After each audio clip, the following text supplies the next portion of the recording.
An unknown number sent me a video of my wife accepting a proposal from another man on a beach.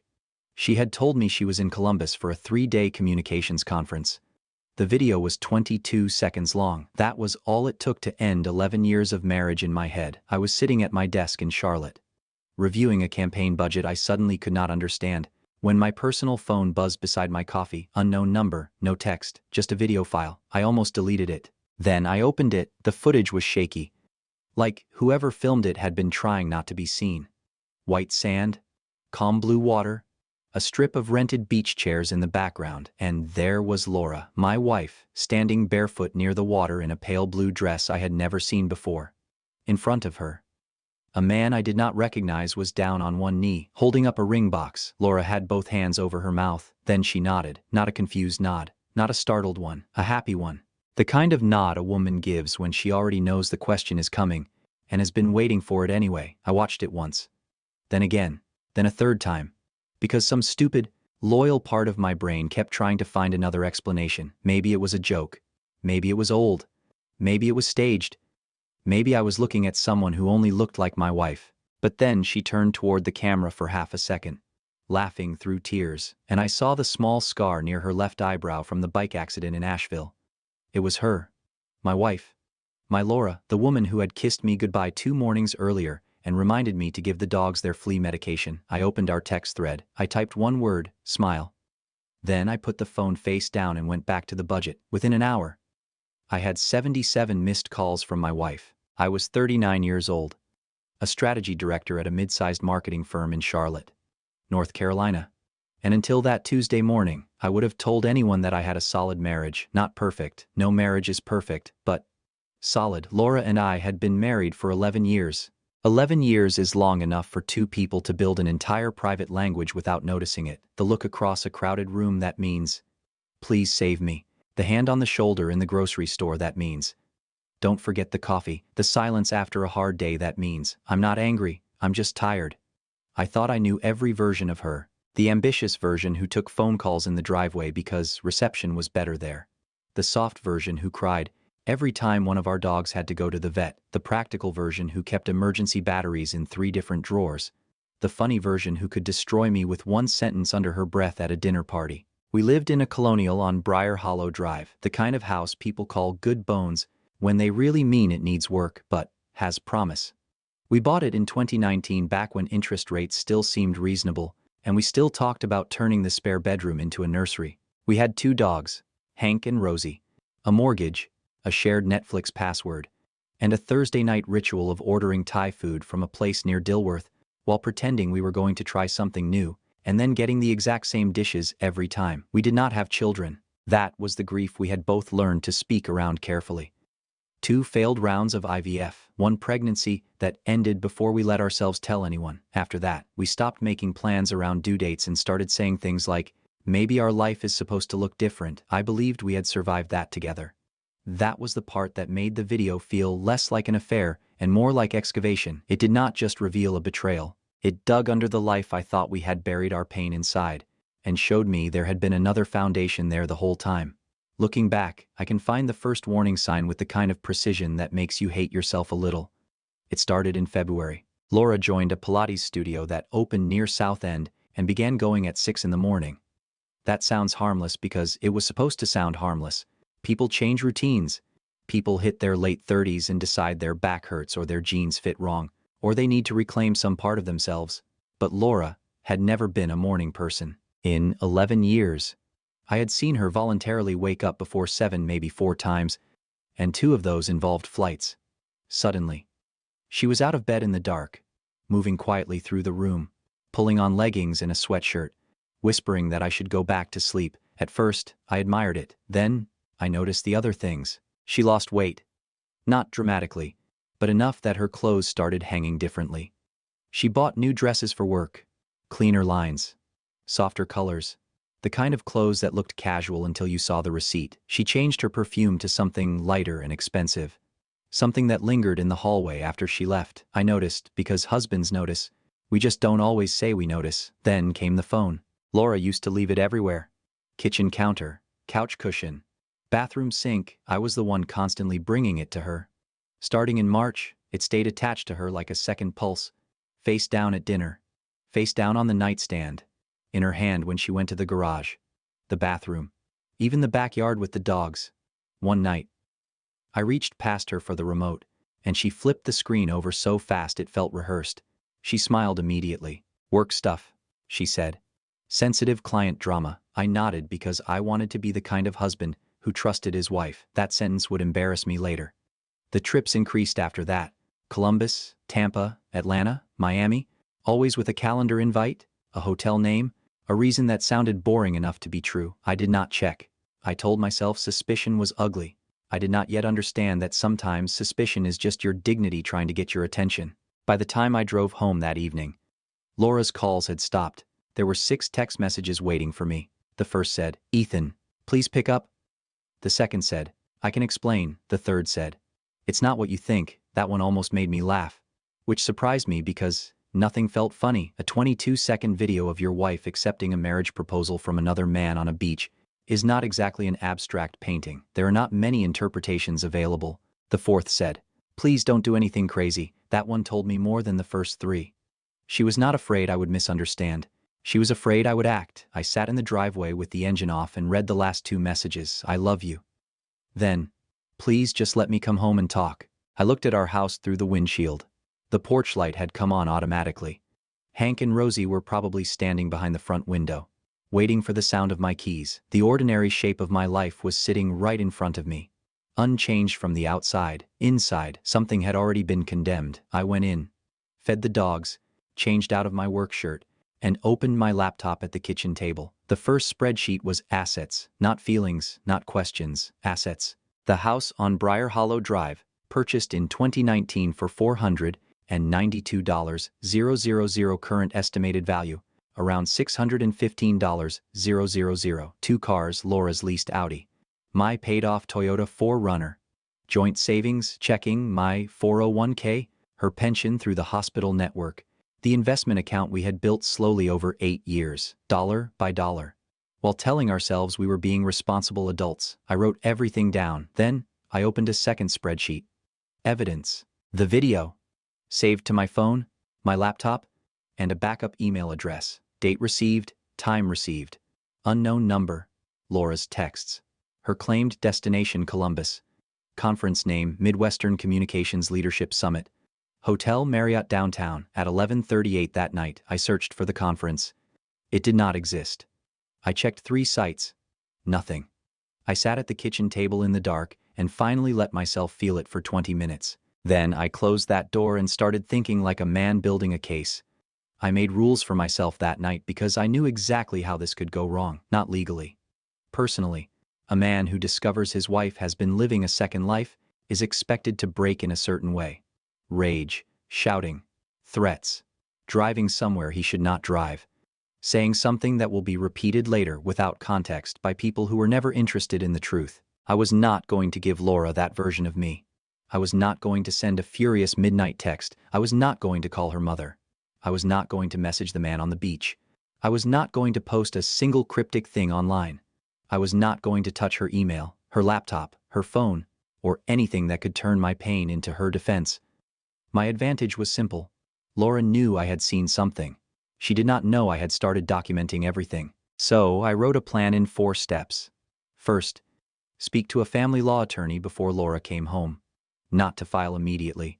Not to explode the marriage for sport, but to understand the legal ground under my feet. Second, preserve everything, every message, every date, every financial record I could legally access.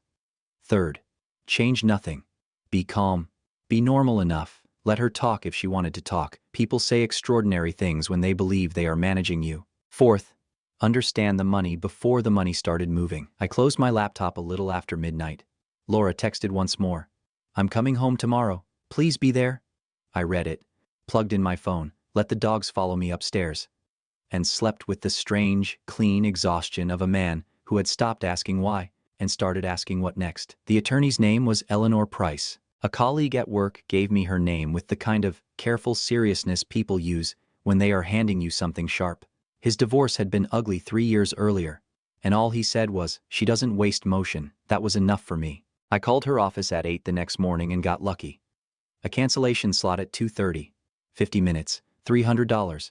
Her office was on the 14th floor of a glass building downtown. All clean lines and quiet carpet. The kind of place designed to convince you that panic could be sorted into folders. Eleanor Price was in her early 50s. Silver hair cut just below her jaw. Calm eyes. No visible reaction when I told her my wife had accepted a proposal from another man while claiming to be in Columbus. I liked that immediately. I told her everything in order. The unknown number, the 22-second video, the word I had texted, the 77 missed calls, Laura's messages, the conference that did not exist, the spreadsheets. She watched the video once. Then she set my phone down gently. As if it were evidence and not just a device. You haven't responded since that one-word text, she asked. No? Good. Keep doing that until we decide otherwise. Then she explained the ground rules. North Carolina still treated fault differently than most states. Documented adultery could matter. Not just emotionally, legally. It could affect negotiations, asset arguments, and in certain cases, open the door to claims most people thought only existed in old law books. But she was just as clear about what not to do. Do not access Laura's phone. Do not guess passwords. Do not move money in anger. Do not threaten anyone. Do not discuss this on social media. Do not let her make you look unstable. That last sentence landed harder than the rest. Are you sure you want to proceed? She asked. I thought about Laura on that beach. Then I thought about her texting me. Please, don't do anything crazy. I've never been more sure of anything, I said. Eleanor almost smiled. Then we do this clean. Laura came home at 6:40 that evening, carrying a canvas tote, a roller bag, and a bottle of red wine from the grocery store near our house. The wine almost offended me more than the affair, not because it mattered, but because it proved she had stopped somewhere, stood under fluorescent lights, looked at shelves of cheap apologies, and decided that one of them might help. She opened the front door slowly. Hank barked once and then went quiet. Confused by the shape of the room, Rosie stayed beside my leg. I was at the stove making pasta. Laura stopped in the kitchen entrance. Ethan, she said. It came out like a question. Hungry, I asked. She stared at me. I could see her trying to locate the version of me she had prepared for. The shouting husband, the broken husband, the man demanding names and details with his hands shaking. She had not prepared for dinner. We sat across from each other at the kitchen table, 2 plates between us, and Laura began to talk. At first, the story was fog. She was confused. It had happened too fast. She had felt lonely. She had not meant for it to become serious. She still loved me. She had panicked when she saw my text. I let her keep going. Eventually, fog becomes shape if you wait long enough. His name was Blake Harlan. She had met him 18 months earlier at an actual conference in Phoenix. He was younger. Yes, but mature for his age. He knew she was married. She had told him things were complicated. The proposal happened in Destin, Florida. It was impulsive. She had not expected it. I nodded like a husband trying to understand. How long, I asked. 18 months, she whispered. Did he know about me? A pause. Yes. Did you say yes?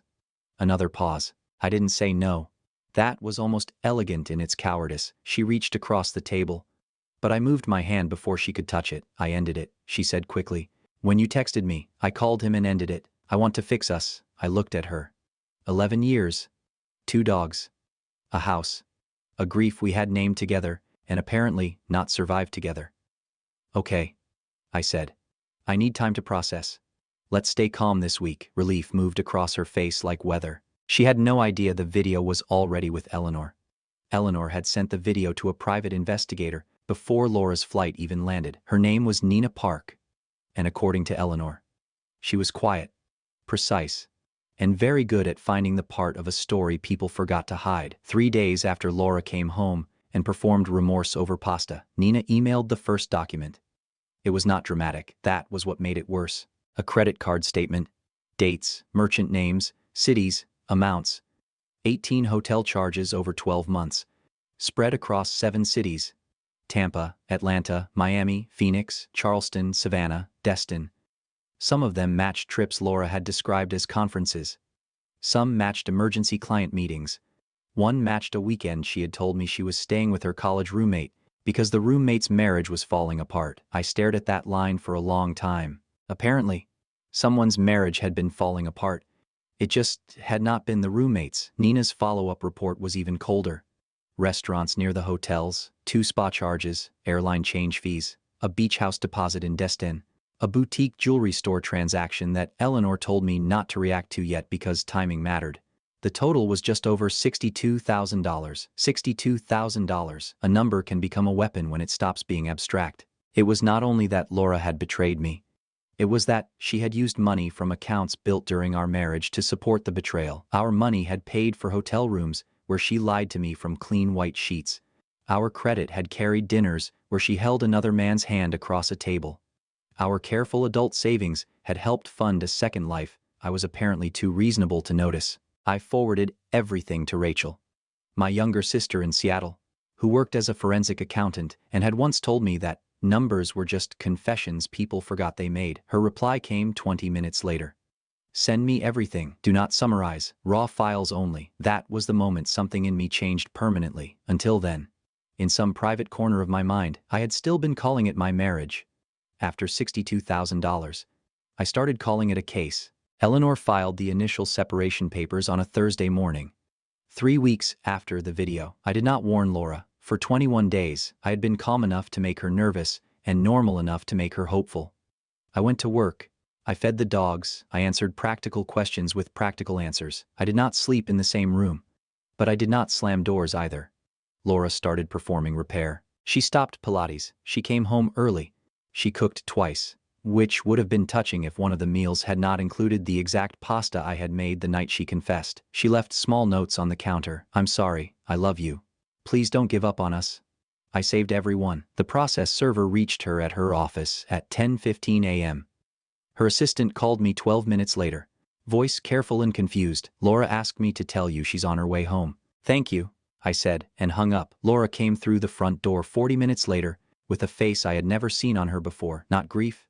Calculation. You filed. She said. I did. Without telling me. You didn't tell me about Destin. She stood in the hallway, breathing through her nose, and I watched her choose who she was going to become, now that remorse had failed. Eleanor Price, she said. I know who she is. I waited. She's a shark. Ethan. You understand that she turns divorces into blood sport? No, I said. You turned our marriage into evidence. Her phone rang. She glanced down, stepped onto the porch, and answered. When she came back inside, she looked steadier. That made me pay attention. Blake's father is a real estate attorney in Tampa, she said. Preston Harlan. He's going to help Blake understand his options. His options for what? He wasn't married to me. He has messages, emails, proof that this relationship was mutual and sustained. I'm aware of what the word affair means. Her voice lowered. If you push this, Preston can make it complicated. There it was. Not apology. Not love. Leverage. I looked at my wife of 11 years and understood. Finally. That the woman on the beach had not been a mistake. She had been the truth. Laura left that afternoon with 2 suitcases, half her closet, and the cleanest version of her story packed neatly beside her. She went to stay with a friend in Raleigh. Or at least, that was what she told me through text. I did not ask for clarification. The house felt larger after she left, but not emptier. Emptiness has a softness to it. This felt more like pressure changing before a storm. For 3 days, nothing happened. Then Eleanor forwarded me a letter from Preston Harlan. It was polite in the way threats are polite when written by attorneys. Carefully phrased, professionally restrained, full of phrases like unnecessary escalation, reputational harm, and mutually beneficial discretion. The message underneath was simple. Withdraw the adultery claim and handle the divorce quietly, or they would make it expensive. Eleanor's response was 4 sentences long. I read it twice and almost admired the economy of violence. That weekend, I drove to Asheville and checked into a small inn near the river.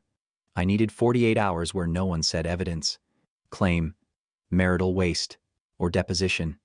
I walked until my legs hurt. I ate alone without explaining myself to anyone. I called Rachel and told her everything without editing out the humiliating parts. On Sunday evening, sitting on the porch with the sound of the French Broad River below, I realized I was not okay. But I was ready. I came home Monday morning and found a gift basket on my front porch. Expensive bourbon, smoked almonds, artisan crackers, a jar of truffle honey, a handwritten card. Ethan. I know this is difficult for all of us. I'd like to talk man to man. I think we may understand each other better than you expect. Blake. The audacity was almost beautiful.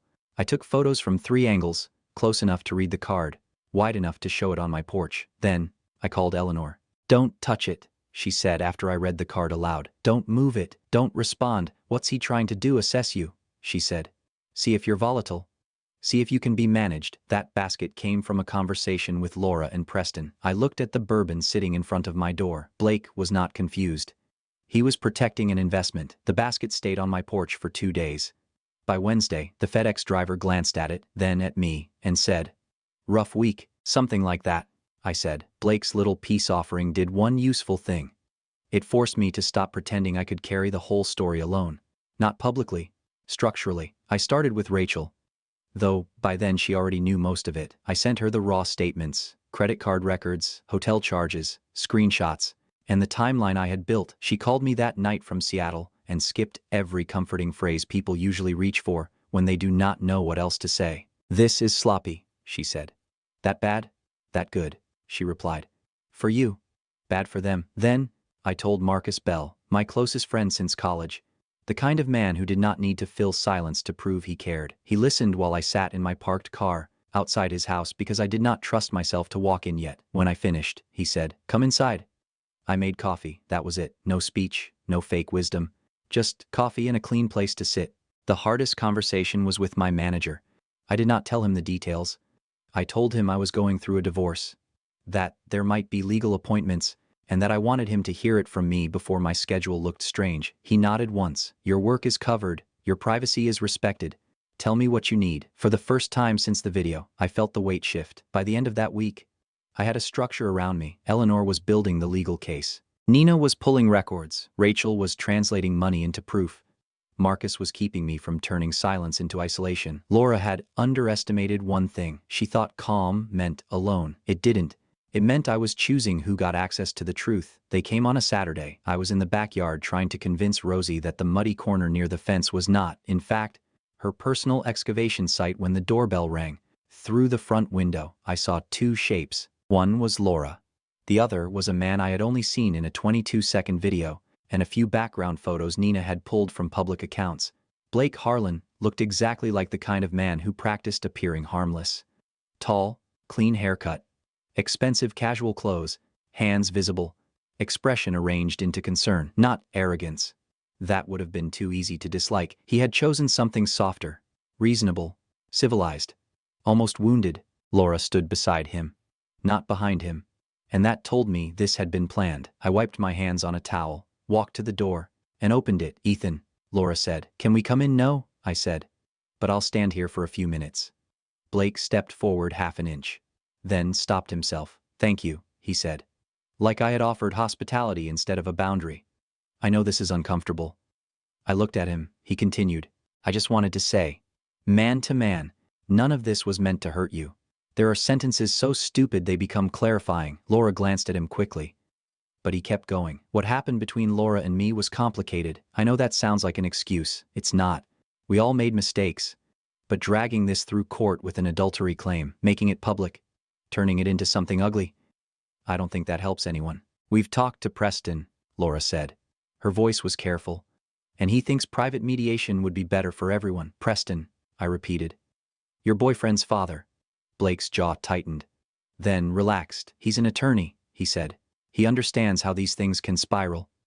"I'm sure he does." Laura folded her arms. "Ethan, please don't make this harder than it needs to be." That was when I felt the old version of myself. The husband who would have tried to keep the room calm. Step backward inside me. I looked at her first. "You accepted a proposal from another man while you were still married to me." Her face changed, just slightly. Then I looked at Blake. "You proposed to a married woman on a beach and let someone film it." He opened his mouth. I kept going. "You sent a gift basket to my house with a note asking to talk man to man, as if there's some honorable version of what you did, and now both of you are standing on my porch explaining what is better for me." Blake's pleasant expression thinned. "We're trying to be reasonable." "No," I said. "You're trying to be protected." Silence. There it was, the thing none of them wanted named. Laura looked away first. Blake recovered faster. "Preston has resources," he said quietly. "This could become very expensive. The fact that you drove here to say that tells me my case is strong." His eyes hardened. For the first time, he looked like the man from the video. Not soft, not sorry. Certain he deserved what he wanted, I stepped back, one hand still on the door. "You need to leave my property now." Laura whispered my name, but there was no force in it. Blake touched her elbow, and they turned toward the driveway. Before he got in the car, he looked back. "You're making a mistake, maybe," I said. "Drive safe." I closed the door. Then I stood in the hallway with both dogs pressing against my legs and let the fear move through me for 60 seconds. Preston Harlan was real. Money was real. Court was real. Then the fear changed shape. If they were this scared of what I had more than pain. I had leverage. The deposition was scheduled for a Wednesday morning in November. 4 months after the video, Eleanor had requested it. Preston Harlan's preferred Charlotte attorney, a man named Fowler, had resisted for 2 weeks and then complied because resistance only works until a judge starts asking why. We met in a neutral conference room downtown. All polished table, beige walls, bottled water, and the kind of artificial calm that exists only in legal offices and hospital waiting rooms. A court reporter sat at the end of the table. Fowler sat across from us. Laura sat beside him. I had not seen my wife in 6 weeks. She looked smaller somehow. Not physically. Laura had always known how to dress for a room. Navy blazer, simple earrings, hair pinned back, controlled, but something around her eyes had gone thin, like she had been sleeping beside consequences and discovering they did not leave quietly in the morning. She did not look at me when I walked in. Eleanor did. Once. A small nod. Enough. The deposition began slowly. That was Eleanor's style. No fireworks, no raised voice, just clean questions arranged like stones across a river. She started with the timeline. Laura confirmed she had traveled to Phoenix 18 months earlier, confirmed she had met Blake Harlan there, confirmed the relationship had become personal. Fowler objected to the phrasing. Eleanor rephrased without losing an inch. Then came the trips. Tampa, Atlanta, Miami, Charleston, Savannah, Destin. Laura tried, at first, to keep the answers soft, work-related, mixed purpose, complicated. Eleanor let her use those words once, then placed documents beside them until they lost oxygen. Hotel charges from the joint credit card, restaurant receipts, airline changes, the beach house deposit in Destin. Dates aligned with calendar entries Laura had sent me under false labels. A communications summit in Columbus that had never existed. "Were you in Columbus on September 12th? Eleanor asked. Laura looked at Fowler. He looked at the paper in front of him. "No," Laura said. "Where were you, Destin? With Blake Harlan?" "Yes." "And did Mr. Harlan propose marriage to you during that trip?" Fowler objected. Eleanor waited. The court reporter's keys made small, dry sounds in the silence. Laura swallowed. "Yes. There are moments when your body wants to react before your mind permits it. Mine wanted to move, not violently, not visibly, just something. A fist closing, a breath changing, a shoulder tightening. I did none of it. I sat still. That was not restraint for Laura's benefit, it was for the record." Then Eleanor moved to the money. Rachel's analysis had transformed the financial mess into something impossible to blur. $62,000 was no longer a dramatic number. It was a table, a timeline, a cross-referenced document with dates, merchants, card numbers, and notes. Laura confirmed the charges. She tried to say she intended to repay them. Eleanor asked from what account. Laura had no answer that helped her. Then came the declaration. Preston Harlan had submitted a statement claiming Blake had been deceived. According to Preston, Laura had represented herself as separated, emotionally divorced, and living in a marriage that existed only on paper. Blake, the declaration implied, had believed he was entering a relationship with a woman whose husband already understood the marriage was over. That was their shield. Eleanor had been waiting for it. She introduced one exhibit. A text message exchange between Laura and Blake dated 4 months into the affair. "Blake, does he actually know about us, Laura?" "He suspects, but he won't do anything. Ethan hates scenes. Blake, good. I just need to know we're protected." The room went quiet in a way I still remember physically, not silent. Quiet. There is a difference. Silence is empty. Quiet has weight. Fowler asked for a recess. During the break, I sat in the hallway beside Eleanor, staring at a fake fern in a ceramic pot, while muffled voices moved behind the conference room door. "That was it," I said. "That was it," Eleanor replied. "Preston didn't know about those texts." "No," she said. "They built their narrative from the messages that helped them. We reviewed all of them." I looked down at my hands. They were steady. That surprised me less than it would have 4 months earlier. "Are you all right?" Eleanor asked. I thought about Laura's face when the exhibit appeared. Not grief. Not even shame exactly. More like the look of someone watching a locked door open from the wrong side. Yes, I said. I'm all right. When we went back in, Laura finally looked at me. For 11 years. I had known how to read her face. That morning, I did not try. I looked at my notes. And we continued. The case settled 5 weeks after the deposition. Not through the private mediation Laura and Blake had offered from my front porch, not on Preston Harlan's preferred terms, not in the clean, discreet version of events they had tried to purchase with pressure and polished language. It settled because the record had become heavier than their confidence. Eleanor told me later that Fowler had advised Laura in plain English.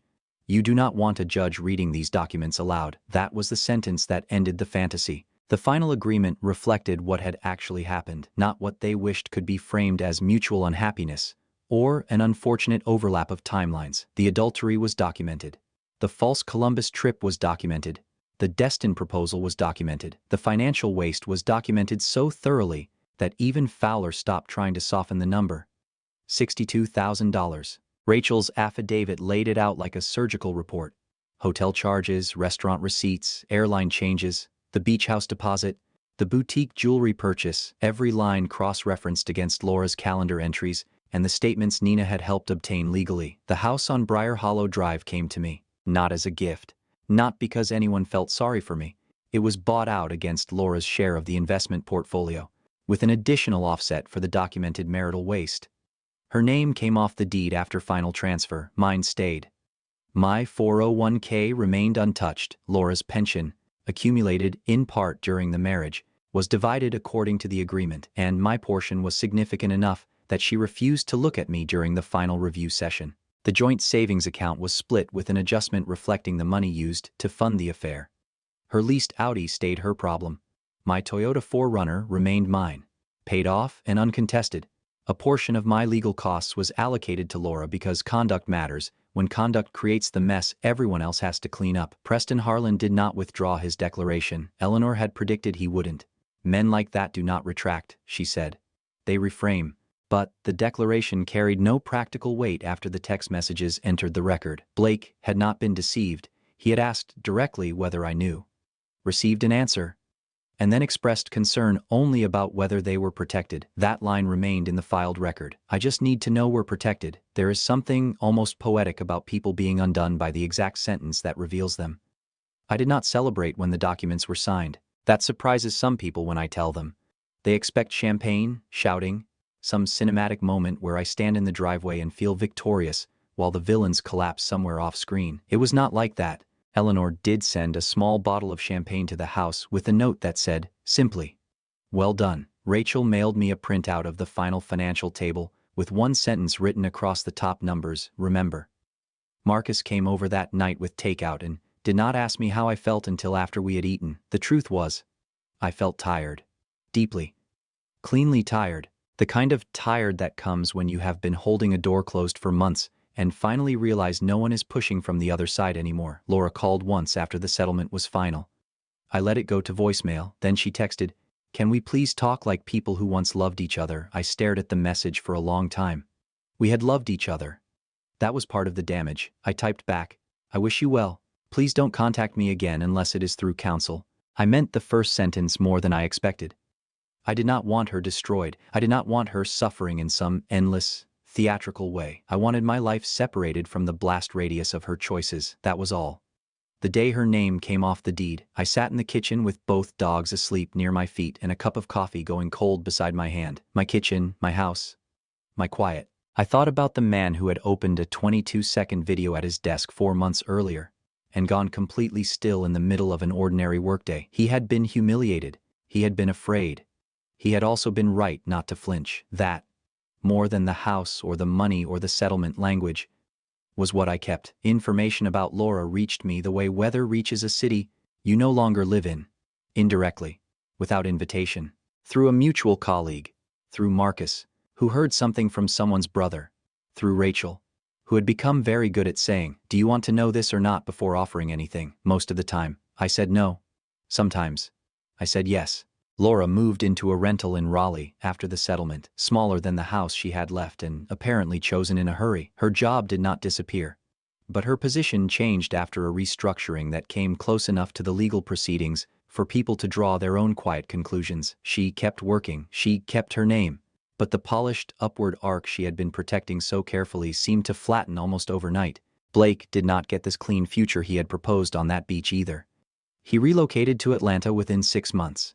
His social media went from public to private to nearly silent. The second engagement never appeared. No beach photos, no champagne announcement, no tasteful ring close-up framed by sunset. Whatever shine had existed between him and Laura seemed to dull around the time his text message became part of the record.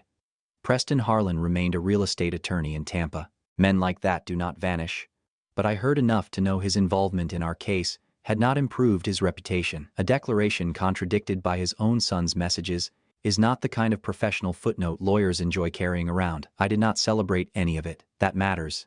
Not because I was noble, but because by then their lives felt less like my business and more like debris from a storm I had already survived. Choices have momentum. Laura chose 18 months of lies. Blake chose to build a future on someone else's marriage. Preston chose pressure over caution. The consequences were not revenge. They were just arrivals. The first year after the settlement was the quietest year of my adult life. I mean that as praise. There were no late-night explanations to decode, no phone turning face down at dinner, no sudden trips with boring names and expensive receipts hiding underneath them, no feeling that I was being reasonable, while some deeper part of me kept trying to warn me, just quiet at first. I did not know what to do with it. The house felt too large for one man and 2 dogs, so I started changing it one room at a time. I painted the living room a deep green Laura had once called too committed, which made me laugh alone on a Saturday afternoon with paint on my forearms and Hank asleep on the drop cloth like a useless supervisor. I turned the spare bedroom into an office, not a nursery, not a storage room for grief. An office, a place with a real desk, a good chair. Shelves I installed badly the first time and correctly the second. I put Rachel's numbers remember printout in a drawer, not because I wanted to forget it, but because I no longer needed to see proof every day to believe myself. In the spring, I planted tomatoes behind the house with more confidence than skill. Rosie dug up 2 of them. Hank watched with the moral detachment of an old judge. I replanted, added basil, and ended up with more tomatoes than one divorced man could reasonably use. I gave bags of them to Marcus, to the Garcias next door, and once to the mail carrier, who accepted them like this was a normal part of his route. Work changed too. I had expected the divorce to make me smaller there, somehow. Distracted, pitied, quietly marked as unstable. Instead, the opposite happened.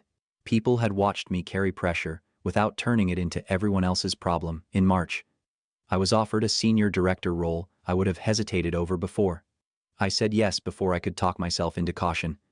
Therapy helped. I started seeing Dr. Alan Reyes in January because my physician suggested it with the careful tone men use when they are trying not to scare other men away from help. Dr. Reyes was direct, calm, and completely uninterested in letting me hide behind competence. We talked about Laura, of course, but eventually we talked more about me. Why I had built so much of my identity around being controlled, why I had mistaken not reacting for strength, why I had been so proud of being the kind of husband who did not check, did not question, did not make scenes, even when my own instincts were begging for attention. He never told me I should have known. That was important. He helped me understand that trust is not the same thing as self-erasure. By summer, I was happy in a way that did not need an audience. Dinner with Marcus every other Thursday. Long walks with the dogs before work. Seattle in August to visit Rachel, where we hiked in air that smelled like pine and rain and talked about everything except the case until the last night, when she raised a glass and said, "You look like yourself again." I thought about that for a long time. On the 1-year anniversary of the settlement, I drove back to Asheville. Same inn, same porch, same river moving fast and cold below the railing. I sat there with a glass of wine as the early dark settled over the mountains. And for once, my mind did not return to the video first. It did not return to the beach, or Laura's face, or Blake on one knee, or 77 missed calls buzzing against my desk like a warning from another life. It returned to my house. The green living room, the crooked mug Marcus had bought me as a joke, the tomatoes on the counter, the dogs waiting for me to come home. I was 40 years old, divorced, not ruined, not hardened into someone cruel, just clearer. Laura had not taken my life from me. She had taken the version of it that required me to stay blind in order to keep it intact, and once that version was gone, I found something better underneath. A life that did not need to be performed. A home that did not have to stay neutral. A quiet that finally belonged to me. So, if you are listening to this from the place where I was that Tuesday morning, sitting very still while your whole life rearranges itself around one piece of proof, hear me clearly. Do not confuse silence with weakness. Sometimes silence is the first room you build after the explosion, and sometimes the strongest thing you can do is put the phone face down, breathe once, and start documenting. If this story stayed with you, leave a like, subscribe, and tell me where you're listening from. I always read the comments, and you never know who might need to hear they are not alone.